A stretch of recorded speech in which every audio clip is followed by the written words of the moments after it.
Good evening, everyone, and welcome to another post-show breakdown here at the BC WrestlePod Network, conglomeration, YouTube, Twitch, whatever we're calling it these days. And we have made it to the end of another week in wrestling. And let me tell you, for us TNA folks over here, it has been a journey.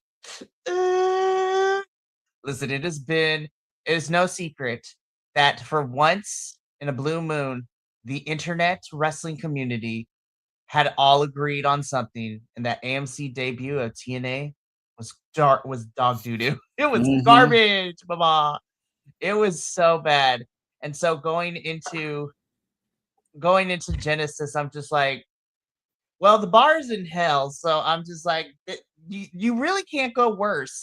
And thankfully, Genesis, while not necessarily the best, I wasn't mad at it. Though I do have some things that we need to discuss today because I'm just like, what are we doing? And it kind of perpetuated into last night's episode too, which I'll briefly talk about at the end. But my name is Mikey. I am El Jefe of BC WrestlePod. I run the ones and twos, and I am the face that runs the place. I am the franchise player to take, a moniker from Moose. Um, and joining me this evening is my ride or die, the Grand Poobah, my right hand man. He is my wrestling husbando. And he was in the building for this one too. Papa Oso himself, Will. Hello. I know it has been rough to be a TNA fan these last couple of weeks. It is. Yeah, agreed. I was like, Lord help us. But we are here tonight to break down TNA Genesis, the first pay per view for TNA this year. And alrighty, it it's gonna be an interesting one for sure. I'm very excited to get Papa Oso's thoughts as he again for the second year in a row was in the building. So we got to play Where's Waldo with him all the time while I was watching it from home. So it was really fantastic. The camera really did love you that evening because we saw you a lot of. Apparently, it's so funny Oh because my I had no goodness. idea. It's fantastic. But before we get into all of that, though, if you are new here to BC WrestlePod or if you've been rocking with us for the last 3.5 years, you already know the drill. YouTube, Twitch, and Kick is where you can find our lives. That YouTube also houses our edited reviews that go up the following day. But if you are looking for something more self contained, our social medias at BC WrestlePod is where you can find our report cards and the predictions and the previews of the weekly shows. It's a lot of fun over there. And of course, we also have some merchandise at our shop, BC WrestlePod shop.fourthwall.com. And if you want to help us, because there's a lot of streaming apps and platforms that we have to have in order to cover all the stuff we do. But you know what? It is worth it. So if you want to help donate to the cause to keep the lights on, so to speak, and to help us pay for the streaming services, it is wild. But I have but we're done with all of that. Let's get into why we're here tonight, which is TNA Genesis. Again, the first pay-per-view of 2026 for TNA. And they wasted no time because leading into this pay-per-view, they already announced like, hey guys, we're about to have another mega sale of events coming near you.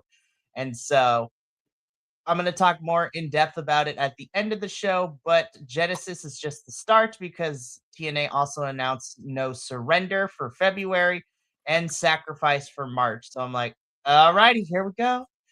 I was like, we're getting a February pay per view now because last year I don't think we got a February pay per view. It's just like, oh yeah, we had Genesis and then rolled straight into Sacrifice in March. But we'll see with all that.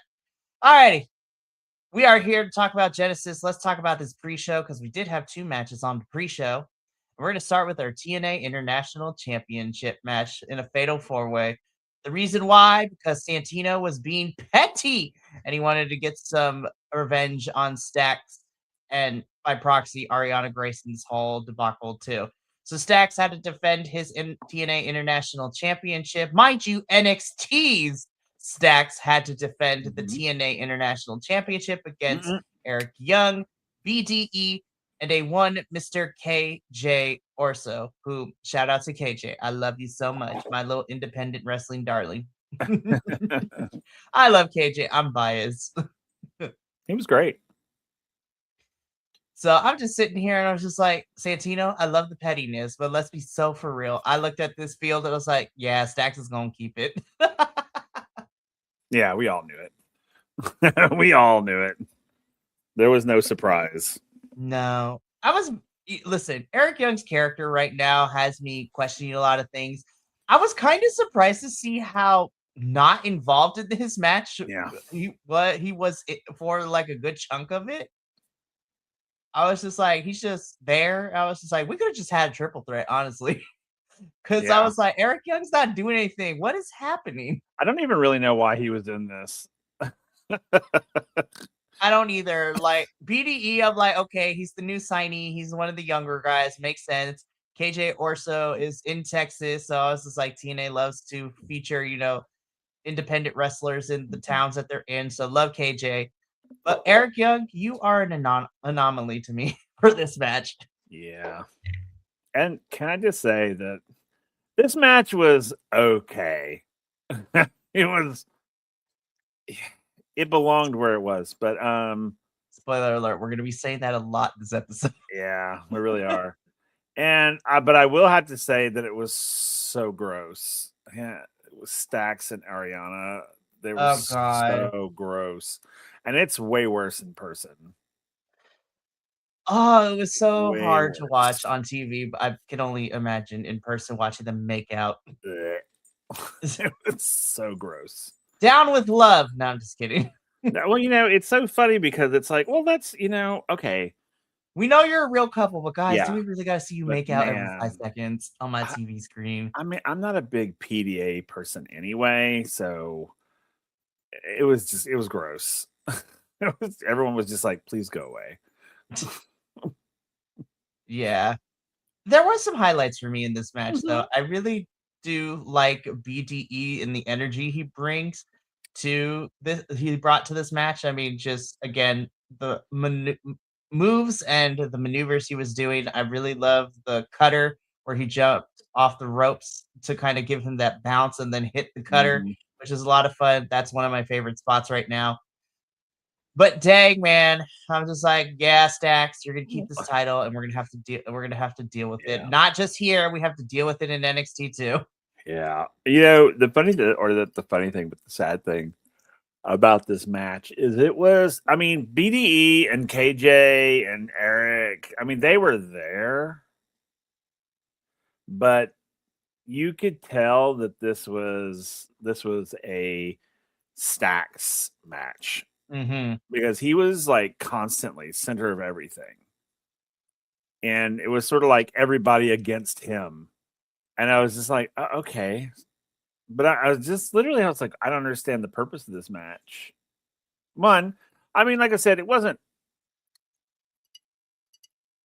not entertaining, but predictable. Yeah, it was. And I mean, everybody in the crowd, especially the people that where I was sitting, we were all like, oh, this is a sham. It's like, well, everyone was like, oh, Stax is going to win. We all know he's going to win. We know, blah, blah, blah. It was just like, yeah. But you know what? As a sidebar, let me tell you, it's really nice when you get really cool people in your section to talk about the event with as it's happening live, because it's like we're all there for the same reason to watch wrestling, and it's really nice when we can agree. That's how I felt at Rebellion too when I went last year. Hold up, I gotta bring Erica's comment in here. This lineup: the Meaton, the Metten Hater, the Hardy Bros, third cousin, the fourth Friday movie extra, and should have stuffed my shorts. Lord help us. I kind of agree. This was a weird ensemble of choices of people to have in this match. I'm not gonna lie. I'm saying it didn't make any sense. It did not. Bit of it made any sense. It did not. But Stax is still our international champion. I'm like, okay. I was like, let's fine. And then I'm thinking to myself, okay, I kind of figured we were getting that match because even I love you, TNA, but I was like, why did I have to find out on a Santino social media video like hours before the show this match was happening? And I was like, oh, this is cool and everything. So I was like, okay, wait a minute. We still got like 25 minutes before the actual show start. What are you about to do? And sadly, this is what we got. This match was literally made like on the actual pre-show itself with a quick backstage segment, and then this is what we had. So first and foremost, let me just set up the match. So this is a tag team match. This is the Diamond Collective with being represented by Tessa Blanchard and Mila Moore, who I don't know who chose this picture for you, Mila, but girl, I was just like, this does not look great. I don't like it. I was like, what is this photo? I don't understand. But anywho, and they are taking on the team of, Indy Hartwell and Vicious Vicky Venato, who is an independent wrestler too. This match was fine. It was all right. Again, we're gonna be saying that a lot. It was fun. Here's the thing: TNA really had a lot to make up for after the Thursday Go Home show, which is with their AMC debut. Yeah. Well, they weren't doing too good because this match. Indy was great. Tessa was great. It was. It was just a bunch of, hey, let's be the mean girls and pick on the new girl. It was so weird. This felt like a Thursday match than a pre-show pay-per-view match. Yep. Again, and this is a lot of those that felt like they should have been on a Thursday episode. Oh, especially listen, I love you, Mara Sade, but let's get that was such a Thursday episode. We're gonna talk about that when we get to your match, girl, because we love you, but dang, man, dang. But here's the thing, right? So I think I can only speak for me when I say this. My mindset is when you have a pay-per-view and you get pre-show matches or 0-hour matches like AEW calls them. These are the matches that are for free on the YouTubes right now.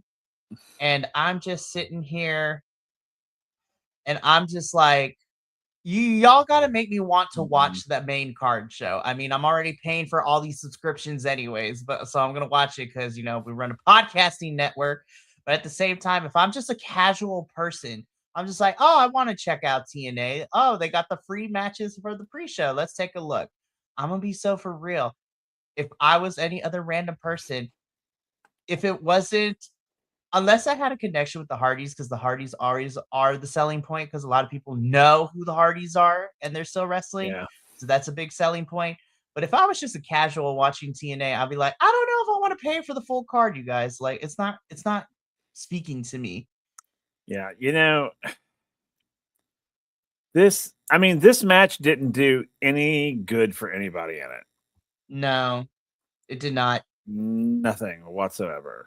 Especially on Thursday, like I thought Indy was still going to be fighting the Diamond Collective, and then we just pivoted to her fighting another faction. I was like, oh, okay. Yeah. So it was, like I said, it was okay. It was fun to watch in person, but it was another one that's like, if it didn't happen, I wouldn't have missed it. No, we could have had something else. Yeah. And here's the thing, right? Going into Genesis, we already knew we were running into some problems because of visa issues.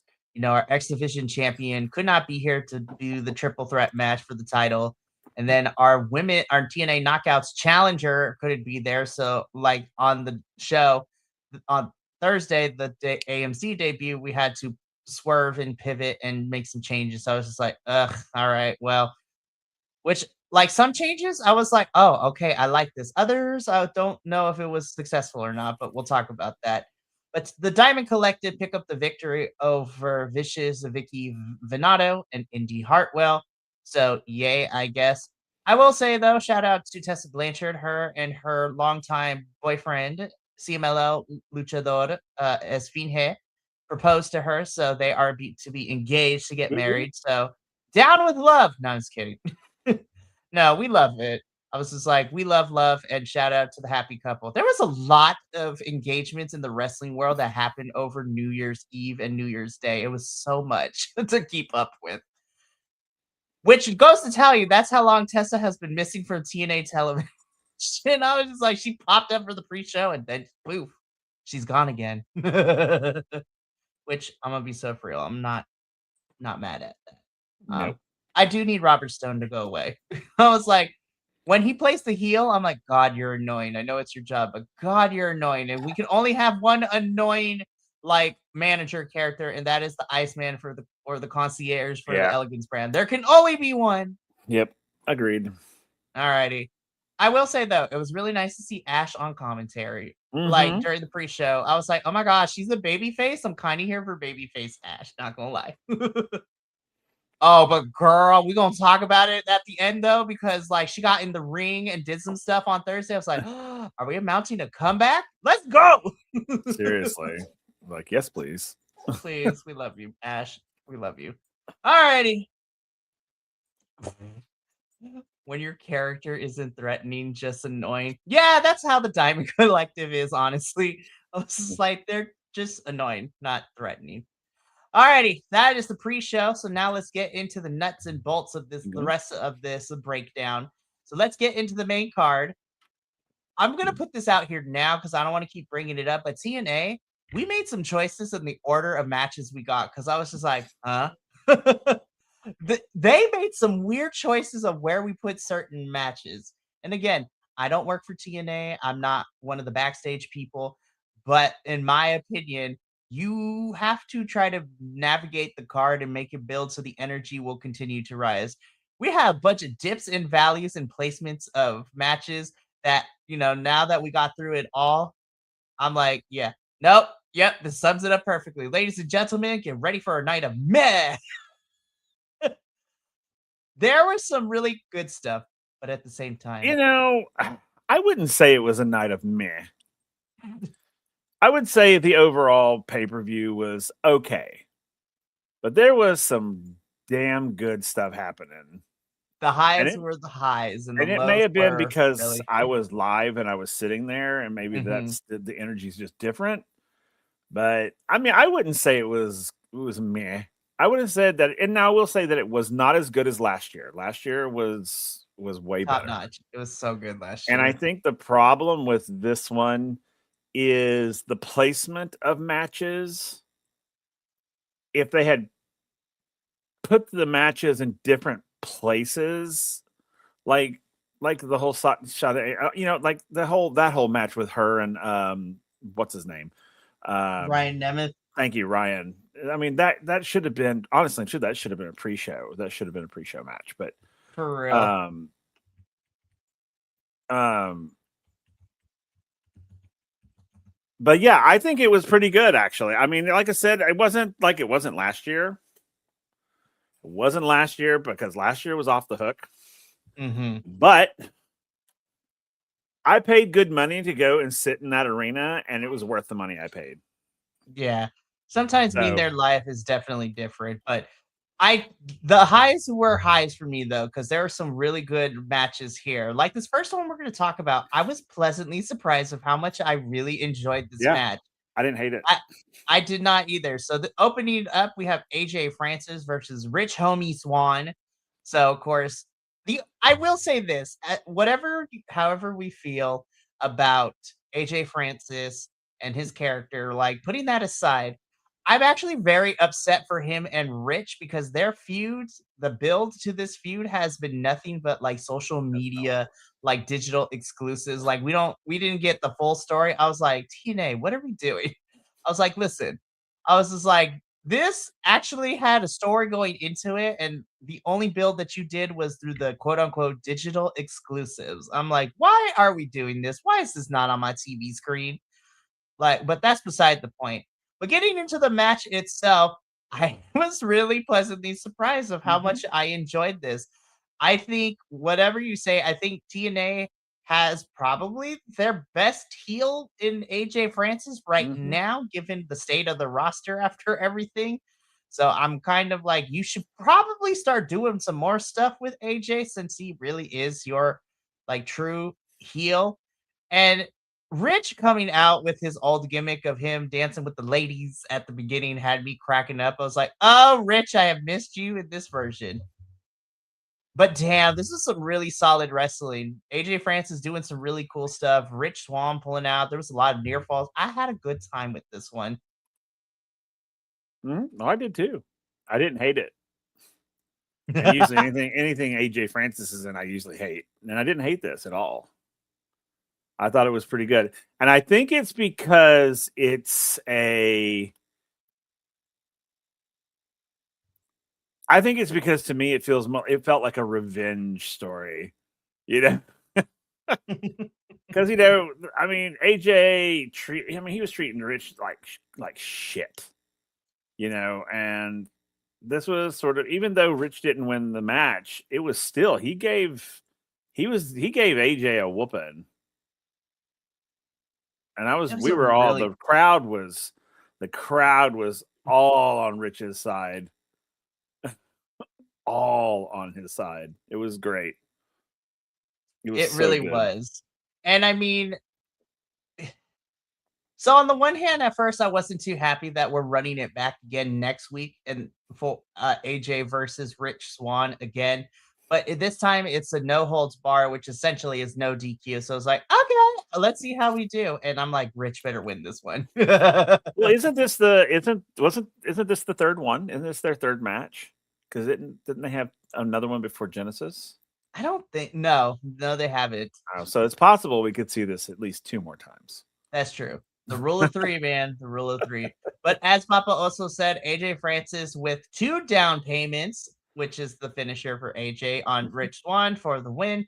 And again, we're running it back next Thursday. And not only is it no holds bar, but according to our commentary team last night on the TNA episode, it is main eventing the show next week. So that should be interesting to see. So which I'm like, okay, I'm here for this. So very cool. Very, very fun. But yeah, a really solid opening to the main card. And I was just like, oh boy, what's next? Hey, it was a pretty darn good match, actually. Live. It was pretty good. I mean, I'm kind of over their whatever they've got going on, but the crowd was in it, which is nice. I was mad at this match because the camera guys kept messing it up. I was like, you're messing it up, you guys. Yeah, the cameramen were all over the damn place in this one. Jeez Louise. But next up was our second match of the main card. It was a singles match. Elijah taking on Mustafa Ali. Love Ali to death. I'm ready for him. Just picture alone, I was like, Ali, just lean into Namor. Lean into Namor. Like, let's just do that. Like, do that. Because I was just like, hey, we're here for this. And it would mean Order 4 goes away. And I'm okay with that. Amen. Not the talent, but the concept of their faction is annoying. Oh, it is. It's so annoying. I will say, this one did have a build to it. Now, the build was a little hit or miss on the TV episodes because usually it would involve, somebody getting El Kabonged at one point. Though the Go Home Show angle had me laughing when we had that Western spaghetti montage of Elijah on a horse chasing Order 4 in the back lot of the arena and watching Tasha Steelz try not to crack up the entire time. I was like, okay, this AMC debut episode is doo-doo, but this part actually kind of ruled. I'd love more of that, please. But yeah, it was, it was funny because we all knew what was going to happen. That was the thing, and this funny thing is the crowd was very much like, we know what's going to happen. We know. But it was okay. And the whole time that this was happening, I was just sort of like, okay, so what exactly is it that we're doing here? Like, what's the purpose of this? I mean, I know that Mustafa Ali is all like, oh, you basically humiliated me, and now it's my time to humiliate you, which he failed at because he didn't humiliate him at all. He just like knocked him down, and we were just like, oh, okay. The motivation for this feud and going into this match was not there. I was like, what are we fighting for, gentlemen? What are we fighting for? Yeah, it was everyone was sort of like, everyone was on Elijah's side. Everyone was like, yeah, Elijah, we love you. Mustafa Ali, you suck. And I love that you had to add the vocal fry. Like, yeah, you suck. So yeah, it's but no, both of them are great wrestlers. They really are.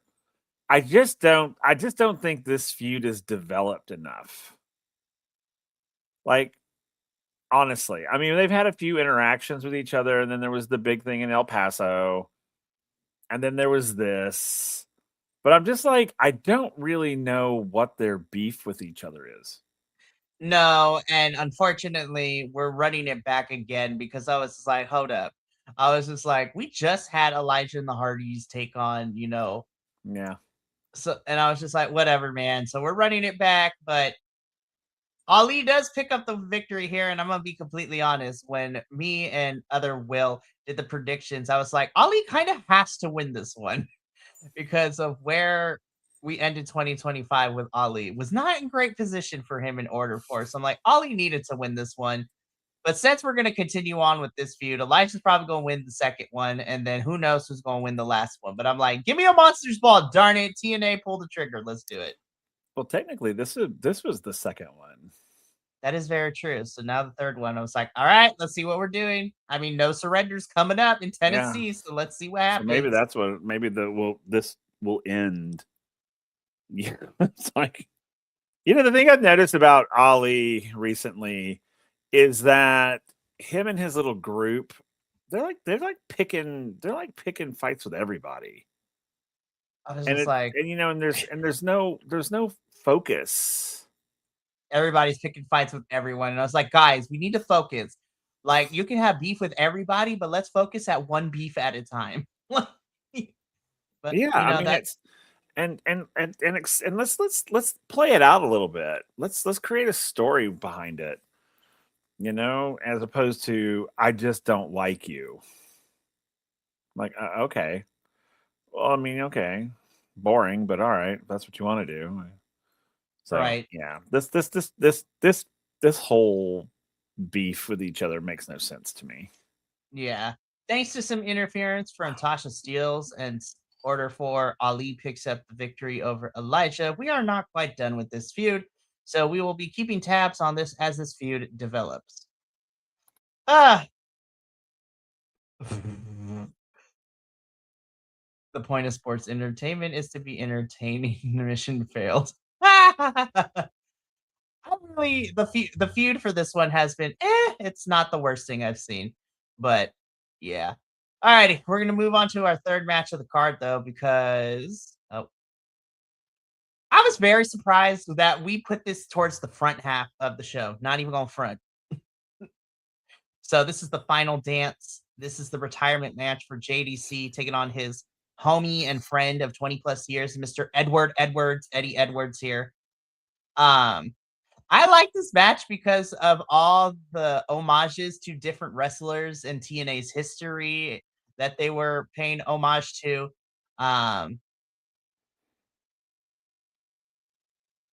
I'm just still I'm trying to find a way to articulate this as the best way that I can. I was like, I liked it. It was pretty good. I think the wrestling was solid, but I think the placement of it felt a little weird to me. I'm not saying it should have main evented the show by any means, but I was just like, dang, like we put this in the third match in the first half of the thing. So I'm like, okay. So they were getting gassed by the end, though. I think too. That was the other thing. Yeah. I mean, this match was actually pretty good. I thought it was really good. I don't like I don't like the outcome of it. I thought the outcome of it was bullshit, but Papa, I didn't really like the placement of it either. You. Do what now? Sorry. I was gonna say, I was like, Papa, I love you, but we have had this conversation. Retirement matches, unless you are the Undertaker or Sting, you never win the retirement. I don't care. I think that's what, and I think that's bullshit. I think it's bullshit.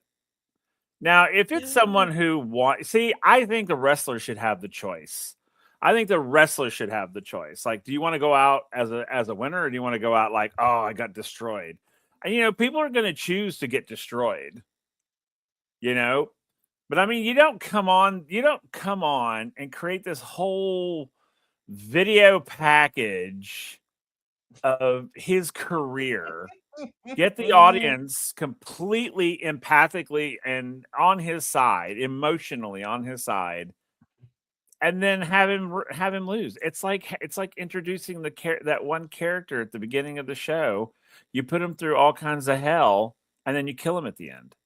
No, you don't fucking do that. You don't. In movies, if that happens in movies, I literally get up and walk out. I literally get up and walk out. And this was one of those. I was up on my feet when this was happening, and when he lost, it wasn't just me. The people around me were the same way. They were like, "That was bullshit."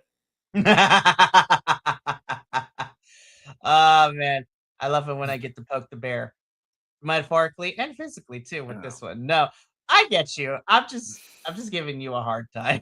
No, I know, but I mean, it was like, they wrestled great. Eddie didn't pull any of his punches, which is what JDC told him not to, and so they were like on fire, and it was great to watch. And and the reason I really like the match is because I got to see two wrestlers who are good friends, who respect one another, wrestle without all the other, company bullshit around them. I wasn't watching two members of the system fight each other, which it was so nice, and it was so neat, and it was, in person. It was extremely emotional in person. I was sitting there and I was just like, wow, I didn't think I would get that emotional over like JDC. And I did. And when he lost, I felt like I lost. And I was so angry. And I was so pissed. And I was pissed for him. And he was fine with it, obviously. But I was just like, dude, you should have won that match. Eddie, I don't give a shit. He should have won that match.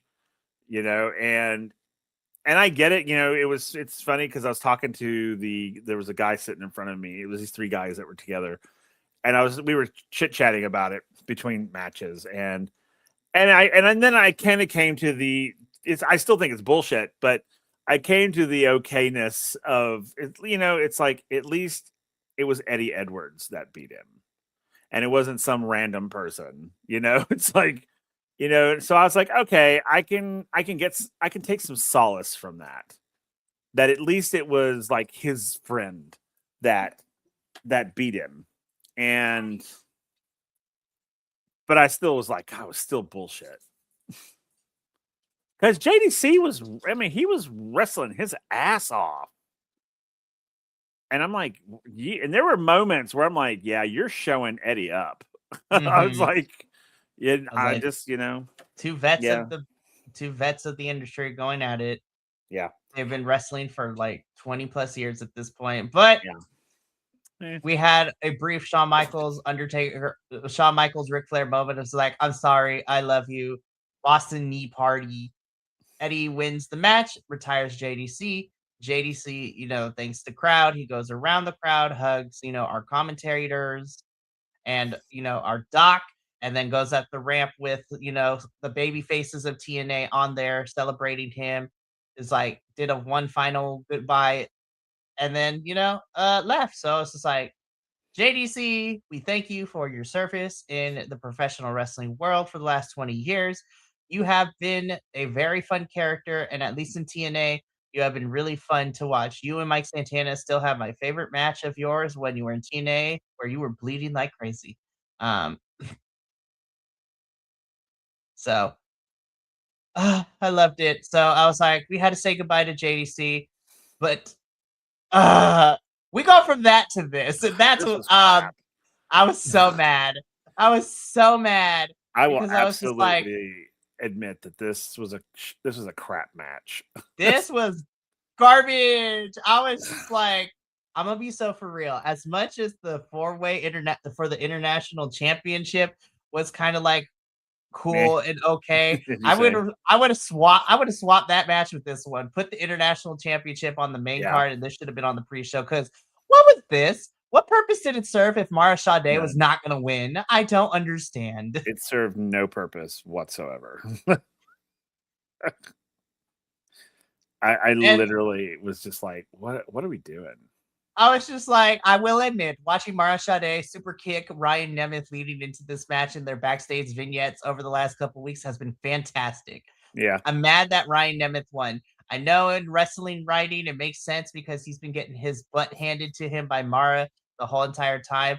And so he had to cheat to win, but this was pure filler and it was not good a filler match. I was just like, it was less than 5 minutes. Ryan Nemeth cheats by holding the ropes to pin Mara Sade. This was just, and the crazy thing is this felt like one of those fighting game moments for those of us gamers out there where Mara Sade is your friend who plays the game very well and is able to hit all the combos, and then you're Ryan Nemeth and just spams the finisher by accident and luck to win the whole entire match. And I was just, this is what it gave me. And I was just like, I am disappointed. And to quote a meme that my friend sent me is just like, my disappointment isn't immeasurable and my day has been ruined. Not really, but I was just like, this was the worst match of the night. I'm gonna be honest. It was completely useless. We could have put this on a Thursday episode, you guys. This felt or like not at all. TV episode. Or not had at all would have been great too. God, this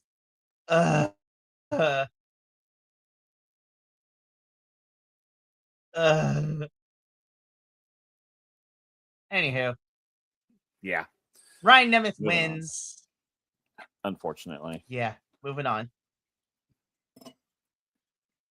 Boom. Unfortunately, indeed.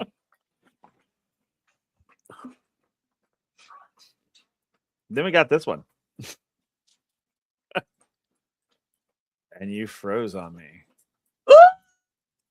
Here we go. All right, there you are. Wait. Okay, I'm back. Okay. The internet didn't like.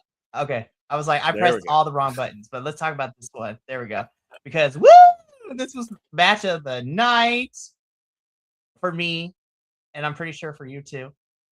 But this match was so good.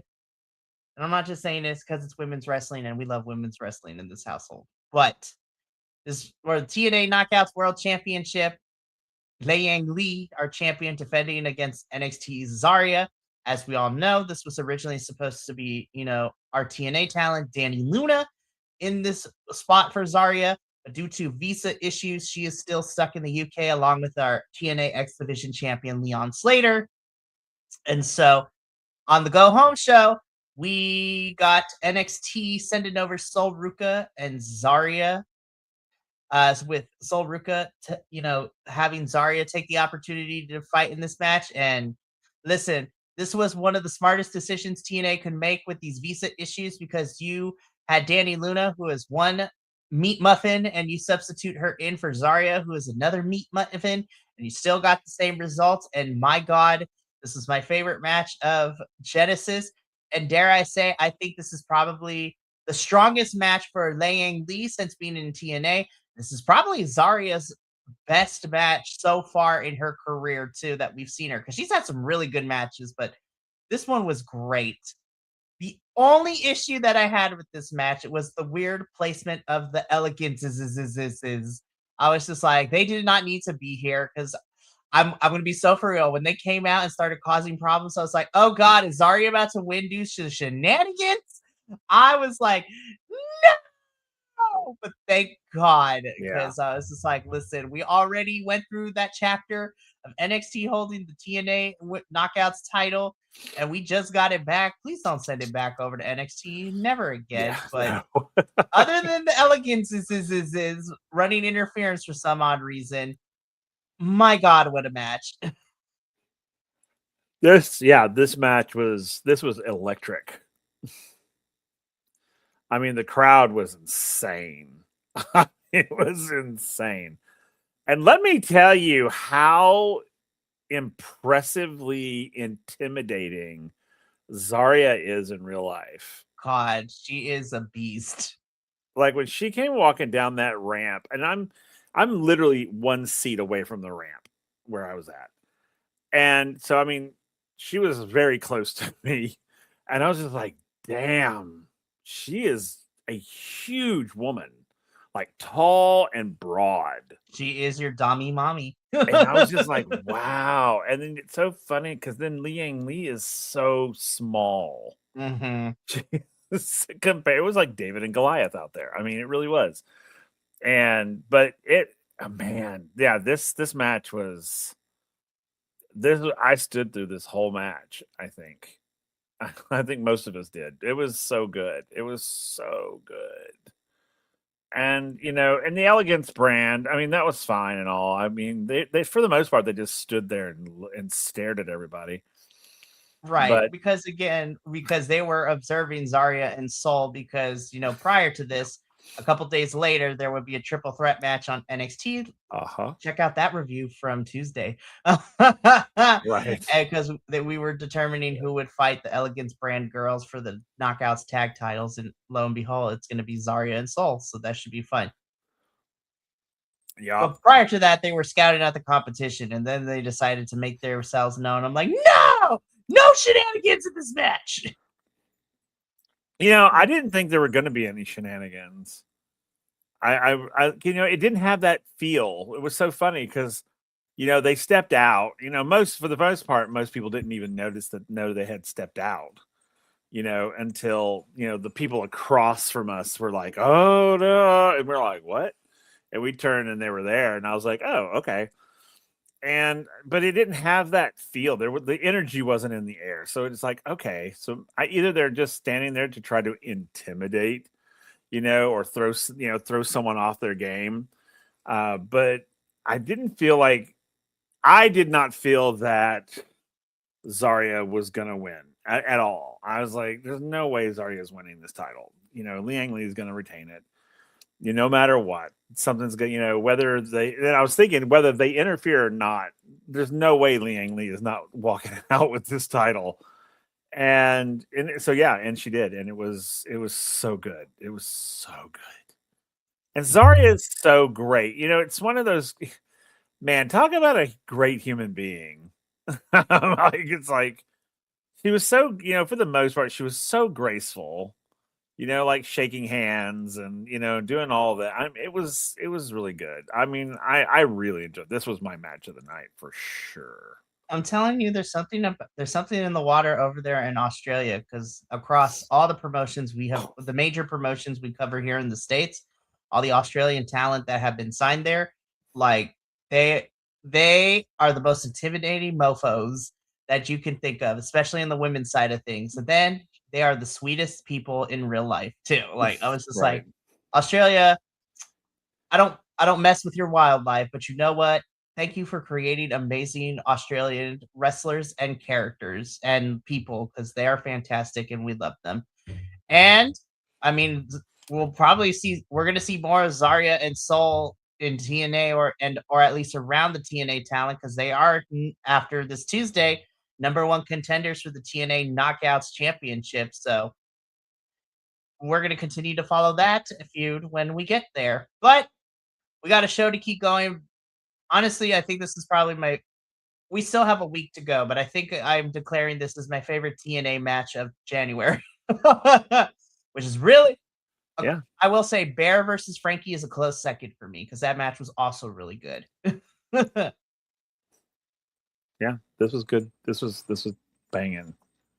Alrighty. So we go from this to this, and I'm just sitting here and I'm just like, TNA, we shot ourselves in the foot. Listen, I love me the Hardys, like more than anyone. Our host JT. Yes, Zarya is 6'1". Girl is big. So she is Dami Mommy. Anyways, but back to this one. TNA, I love the Hardys. I love the Hardy Boys. Like everybody loves the Hardys. JT, our host, lives and breathes by them. That they are the people that got him into professional wrestling all those years ago, and he will stand by them. With that being said, and I love the Hardys to death. I feel like I'm in the minority when I say this, but like I feel like the Righteous should have won this one, because now who do Hardys have to face? They beat everyone already. The Righteous were the new tag team, and they lost. I was like, it seems we're going to continue this feud, but I'm just like, damn. Yeah, I don't disagree. I think the Righteous will eventually take the titles. Mm-hmm. I don't think this was the time, though. This was a weird match. This did not feel like a losing match for the Hardys. Mm. You know, and I was like, okay, this is just going to be a Hardys going, okay, put them in their place, and then maybe at either the next pay-per-view or even prior to that, who knows. But I think the Righteous will eventually take the titles from them. Mm-hmm. I really think they would, but I just didn't. I was not by any means, when I was sitting in that audience, never once said I fear that the Righteous were going to take those titles. It didn't have that feel. It didn't have it didn't feel like the stakes were high enough. So here's the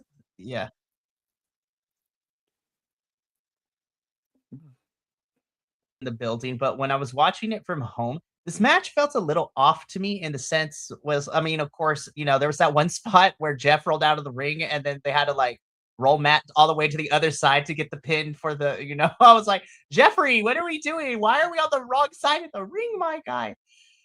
But other than that, I think don't get me wrong, the match was solid. I really like it. Of course, you know, you have it, but the crowd loves the Hardys. Everyone loves the Hardys. My biggest complaint I had about this match is that I understand that we were telling story in the middle of this match because, you know, the Righteous are playing mind games with the Hardys still, even afterwards. But I'm just sitting here and I'm just like, this was a weird way to go about it. So I was just like, TNA, I have questions. I have questions because I was just like, this was a weird way to set up this feud continuing. And we're continuing this feud because on Thursday, the Hardys and the Righteous are still going at it with, you know, back and forth promos. But I'm just sitting here and I'm just like, this is a weird story, you guys. I'm probably going to still be interested in it because I'm a weirdo and I love weird wrestling stories. But I'm like, the choices we made to further the plot were interesting and questionable at best for me. I agree. You know, and by no means was this the perfect match. I'm not saying that because it did have its issues. You know, and I think that we're getting to the end of the Hardys run anyway, but because they're having a lot of harder time sort of maintaining. And them age on that body is showing like, that's why I think there was a lot of down moments in this match. There was a kind of a start and stop to certain aspects of the match. And I think it's because they were getting tired. Well, also, this will do it to you, according to Erica, flying off ladders for 33 years. Well, yeah, that too. I mean, but yeah, I think it's one of those. Yeah, I mean, it's starting to catch up to him. And I think that's why I think the Righteous will be taking the titles sooner than later. So, yeah. So, I mean, they might do it on TV. I mean, we have No Surrender and Sacrifice the next 2 months for the next 2 pay-per-views for TNA, which is, you know, on the road to Rebellion in April, which I'm crossing my fingers and toes and any other appendage that it goes back to LA. Because if Genesis came back to Dallas, I'm like, please come back to Los Angeles for Rebellion. I know, right? I was just like, Lord, please, because that was a fun show. Minus the Tessa Blanchard and Masha Slamovich match, because nobody cared about Tessa in that match. I was just like, it was rough. But other than that, everything else was pretty good. So the Hardys are still your TNA World Tag Team Champions. We are still feuding between the Hardys and the Righteous. So more developments on this as the weeks go on. But let's get into this one. This is our semi-main event of the show. Originally, this was scheduled to be a TNA X Division Championship match between the champion Leon Slater taking on the challengers of Cedric Alexander, who won a number 1 contendership match and Moose, who is cashing in his rematch clause as the former X Division champion.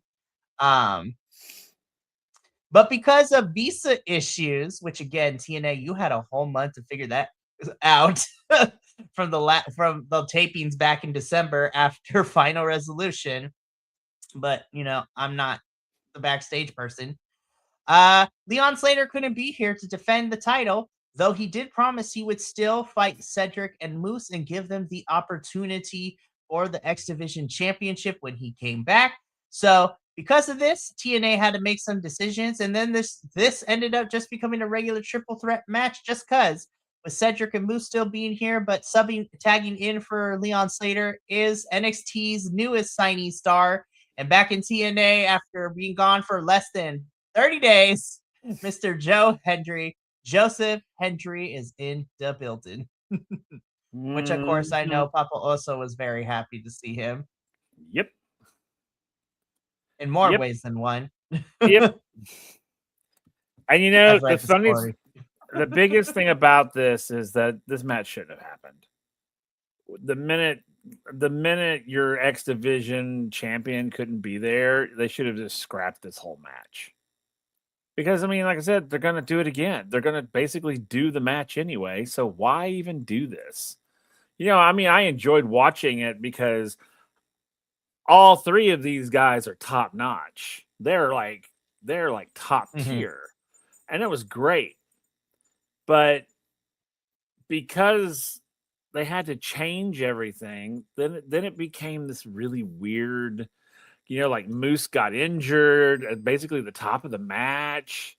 And that made me so mad because I was just like, it's a weird selling point because I'm like, why are we playing in my face? Yeah. Because I think that they had something planned and Moose was a big part of it. And they didn't want to spoil anything. So they got him out of the match without taking him out of the match. Because then he comes in at the end and stands in the ring, and it was like, I'm like, okay. And of course, Cedric Alexander, I think he's great. And so it's actually, I enjoyed it when it became a one-on-one match. It was actually really good. So when it was Cedric just Joe and did really Cedric, good, yeah. I was like, okay, okay. Moose is going to be injured over there, laying on the floor like he was basically the whole time. And then I was like, okay, well, I'm going to watch these two go at it, and it did, and it was great, And I was like, God, I can't even imagine why. And then the whole time, I'm like, why was this a triple threat when there was no triple threat? That's what I said. I'm like, Moose was out for like a good chunk of this match, and then he came in for like the finishing segment. I was just like, I am curious. And, we're playing this back injury. It came up again on the Thursday episode, which I'll discuss at the very end when we're done with Genesis. And here's the thing. I love Joe Hendry, but I was just like, I don't think he needed to win this match. I'm just putting it out there. But you know what? I don't think he should have been in the match at all. That's true. I was like, is there nobody else in this TNA roster or, another independent talent in Texas we couldn't have called? Bring KJ Orso back. Like, you could have had it for 2 matches. But to be fair, KJ probably did the pre-show match, and then he had to run on over to the GCW show that was going on at the same time in the area, too. Yeah, I don't know why they pulled Joe back in. I really do. I mean, I'm not complaining because I got to see him again live, but in the grand scheme of it, it didn't make any sense. They have rosters full of guys. I was like, I'm just saying, you couldn't have put a Steve Macklin in this match. I'm just saying, yeah.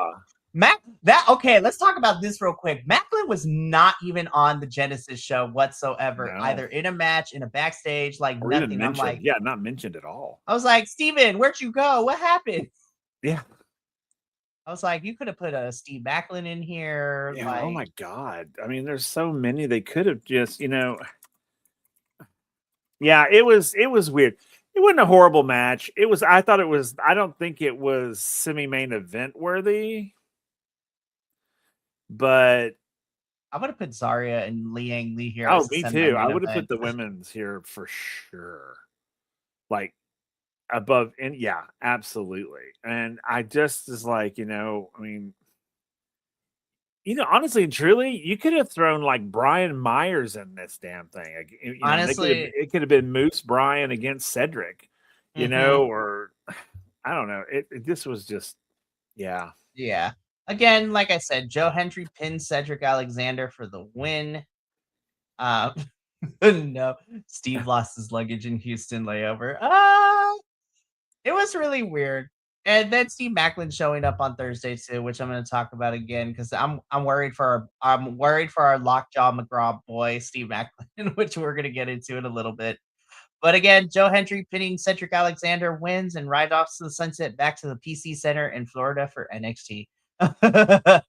Alrighty, let's get into this. Let's rip this band-aid off. This is the main event of Genesis. Again, it has, out of the three of them, it has one of my favorite peoples on the planet, Mike Santana, defending his newly won TNA World Championship in a rematch with the former champion, Frankie Kazarian, in a Texas death match with Nick Nemeth as the special guest referee, was also our current Call Your Shot Gauntlet winner, which, Erica, if you're still here, is the equivalent of the Money in the Bank briefcase, where Nick can call his shot anytime and have a championship match anytime he has. The build to this was messy because Mike Santana beat Frankie Kazarian on the AMC debut episode of TNA. And then, they cut the feed and the episode ended. And I had to find out how this match came to be because of a digital exclusive. So I'm like, gosh darn it, TNA, what did we talk about? I was like, we were going to get a rematch between these two. I'm like, why? It hasn't even been 48 hours. Why are we running this back already? And then when, our new authority figure, Miss Daria, I was just like, she had inserted Nick as special guest referee. I'm like, oh Lord, here we go. We're about to get chaos. This is gonna be crazy. First of all, Nicholas, what in the bedazzled booty shorts was this? I was just like, the way his bedazzled glittery booty shorts was a statement. I was like, okay, Shawn Michaels, calm down. I was like, I could not. I was like, Nick, I love you. I could not. And honestly, I kind of was here for it, but I was also like, this is stupid. Oh, it was. And as he was entering, everyone was just like, what the hell is happening right here? Let me tell you, this was the main event, Erica. And honestly, the TNA World Championship will usually main event the show. But at the same time, I was just like, we just had Mike and Frankie fight like less than 48 hours before the pay-per-view on the TV episode where Mike won the title. So I was like, why are we running this back so soon? Yeah. This match was predictable. It should have been the semi-main event. The women should have been the main event. Honestly, because back at everything. And it didn't even go that hard. For a Texas death match, this was really tamed. Yeah, because I still remember that match he did with JDC. That was honestly, and the crazy thing is Mike Santana's match against Mustafa Ali at Rebellion, which was a Falls Count Anywhere match. That one was more crazier and violent than this one. That's true. Oh, absolutely. This one was not at all. This one was tame. And I think it's because of Nick Nemeth. I think it was because of this whole shtick they were going to do with him, which they did at the end of it, and which, we all knew it was going to happen. And it was, so I was and I hate it.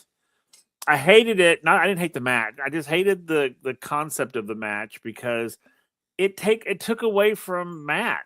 It took away from Mike. And I'm just like, it was like, what the hell? What is this all about? I don't understand. I didn't get it. I was just like, and this, Nick being the referee, I was like, well, this is going to be a stupid match. Yeah, and it was. It totally was. Yeah. So I love Mike Santana, but as much as I hated the fact that we literally didn't even wait. Yeah. we didn't wait to run Frankie and Mike back. I'm glad we got this out of the way because now with Frankie losing, it seems that Frankie is done going after Mike for right now. So Mike has a path to have some, fresher, newer opponents. Of course, Nick is still lurking around with that call your shot gauntlet. Here's the thing, and I wanna put this out there too, because me and Radio Will we're talking about this after the match. And honestly, it would be kind of funny to watch Nick Nemeth try to cash it in and Mike just stomping him out every time. And it's like, no. See, personally, I think personally he shouldn't have another chance. I think he cashed it in. It didn't go his way. You're done. Whether you were pinfalled or not is irrelevant to me. You literally put it down. You're like, here it is. Let me do my thing. I think he should be done. I'd be like, I was literally like, you need to be done because I'm done with you. The last 2 years of the Collier Shot Gauntlet have not been great in terms of who has held it. The last time that it actually worked really well with the winner was when Jordan Grace won it and she cashed it in for a knockouts title match. And I'm just like, Jordan is the last person to hold this like 2 years ago or 3 years ago to make it worth a damn. But I'm just like, whatever. So Mike Santana is still our TNA World Champion. He stomped down Nick when Nick tried to cash it in. Michael Santana going into the future. Now that him and Frankie are done for now, hopefully we can allow Mike to have some fresh feuds and some fresh fights. Honestly, here's the thing. We're probably going to have smaller feuds for Mike, but ultimately I need them to start building up back Mike Santana versus Mustafa Ali for the title at some point this year, because I was like, that's the money match for me right now. So, right. But that has been TNA Genesis. Overall, again, with the bar being in hell because of the AMC debut doo-doo stain that was professional wrestling, where that show broke me because I don't give anything less than a C- on the report cards because I don't think nothing is that bad, but it was that bad and it deserved a D. But to kind of quickly run down the Thursday episode, because it was fallout from Genesis as well as setting up what's to come. Again, we had a couple of things happen. Cedric Alexander and Moose opened up the show in a really, really great match. Indy Hartwell is feuding with the Elegances, which I love that Ash looks like she is slowly working her way back to be cleared, which is nice because that means that Ash needs to do it. And I would not be mad with another Ash by Elegance championship run, but I do want Liang Lee to get a good run out of this. And when Danny Luna comes back, I'm ready for that match to happen like we were supposed to get here. Same thing with Leon Slater and Moose and Cedric Alexander. Let's see. Anything else? Santino's doing the dumb babyface thing where Ariana Grace came in and apologized to him and he accepted it. I was like, Santino. I was just like, we are not that stupid. Girl, get it together. She is playing you. She's been stigmatized. Like, that's how it works. I'm just like, oh Lord, Santino, babyfaces need to stop doing dumb babyface things. So it's like, stop being stupid. Probably the biggest thing though, to kind of happen on Thursday's episode is we've got our newest member of the system. Like we were told weeks ago that after Genesis was over and JDC's final match, we will find out who the new member of the system is. And to my pleasant surprise, and Papa also to our joint pleasant surprise, it is Mr. Bear Bronson, who is the new member of the system. And my professional wrestling heart is happy. He is a lovely human being. I have had a chance to talk to him online and in person. He is a sweetheart, and this is so good for him. Also, I mean, his name is Bear, and you look at him and you're just like, damn, I get to watch that on my TV screen every week. But the crazier thing that happened is that Edward Edwards has turned heel. He dick punched JDC. Him and Brian Myers and Bear attacked Moose, ousting him from the group. Cedric Alexander also attacked Moose, and he is the new member, so the system has changed. Edward Edwards is a heel, so is Brian Myers, and their newest members, Bear and Cedric, are now officially heels too. So Very interested to see where that goes. Alicia Edwards, though, is crossing the middle because she was not told any of this, and she was kind of distraught to watch Moose get ousted from the group too. So I'm thinking what's going to happen is that Alicia is going to be with Moose for like 2 weeks, and then when Moose and Eddie have to fight each other, um, she's going to have to side. She's going to have to pick a side, and she'll probably side with her husband. Because yeah. Oh, one other thing. Feast or Fired came and reared its ugly head once again into TNA. The last time we had Feast or Fire, remember, Papa, we lost Joya as a tag team because Yuya Uemura had to go back because his excursion was coming to an end. And so they broke up Joe Hendry and Yuya. So Joya was no longer a tag team, and I'm still mad. But Feast or Fired happened. We got I don't want to say a re-debut, but Trey Miguel's back in TNA. So of that whole debacle, girl, let me tell you, it has been a week. We covered it on the AEW show because like all four of the Rascals were signed, but then Warner Brothers released Trey Miguel because some problematic tweets that came up back in 2020. Um, which is crazy because I'm like, people have done far worse on that roster that are there, but you know what? Whatever.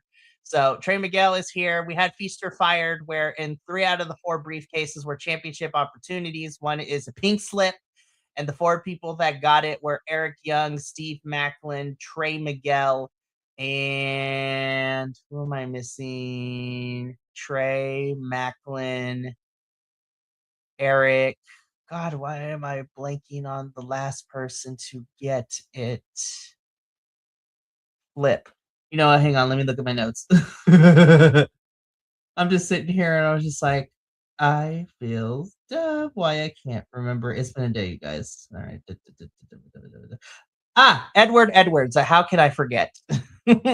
So Eddie, Smacklin, Eric Young, and Trey Miguel all got briefcases. So I'm just sitting here and I'm just like, the funny thing in me would be for Trey to get fired after coming back, which would be fucking hilarious.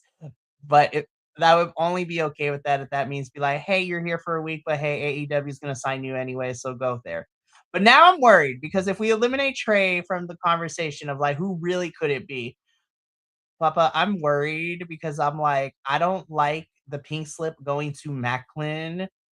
Um, and honestly, because of the news has been reporting his contract is coming up very soon, I was just like, TNA, please sign this man. Sign this man. Don't let him go nowhere else. You need listen. I know we give Macklin crap for his, militaristic jarhead character sometimes, but I'm like, you need him. You don't have any outside of Mike and Leon. You don't have too many baby faces that could carry this company right now. And Macklin is kind of your, like, if we're, the power of 3, Mike, Leon, and Macklin are your 3 that you want to have be the baby faces of your company right now. So I'm just like, I really hope it's not Macklin. I don't think it's Eddie Edwards either because we just turned him heel. So honestly, it's gonna come to me. It comes down to Eric Young and Macklin. I'm kind of hoping it's Eric Young because why not? But I'm gonna be scared and very upset if it is actually Macklin and it's not a storyline purpose where he gets fired, but then he can fight his way to come back. If he's actually gone, I'm gonna be very upset. But that's just me. And that has been your quick recap of this Thursday's episode of TNA. So thank you for coming to my TED Talk. Well, Papa, that is it. Our first TNA pay-per-view of 2026 is in the books.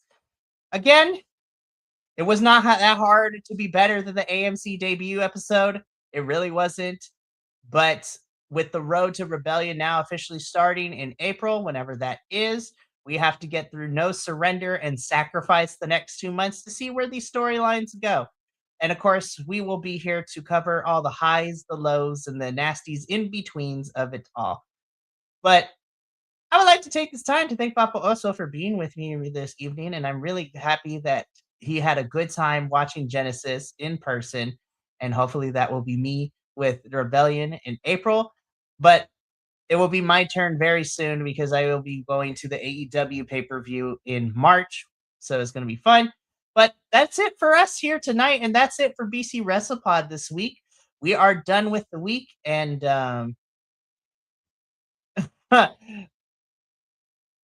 Yeah, I mean, it was okay. It wasn't the worst thing I had, but yeah. So Erica, I gave this a B minus on the report card. It wasn't that hard to clear the D that was the 48 hours ago from the AMC episode, but there were some really good matches, but also there were some matches that we could have switched around or did not have on the pay-per-view. I'm looking at you, Mara Sade and Ryan Nemeth. And I think the other thing, Erica, that's really hurting TNA right now, besides the visa issues, is that their roster in general is kind of running on life support at this point, with people not being resigned, people's contracts expiring, they're not holding people. I'm just like, they could not hold down the Rascals, and I was just like, what the fuck? Killer Kelly is not there no more. The inspiration, they finished up with TNA after they lost the tag titles and are now gone from the company. I was just like, our UK and Canadian talents are still stuck in their home countries because of visa issues. So that includes like Danny Luna, Leon Slater, the hometown man. Crazy enough, I miss him, and Jody Threat.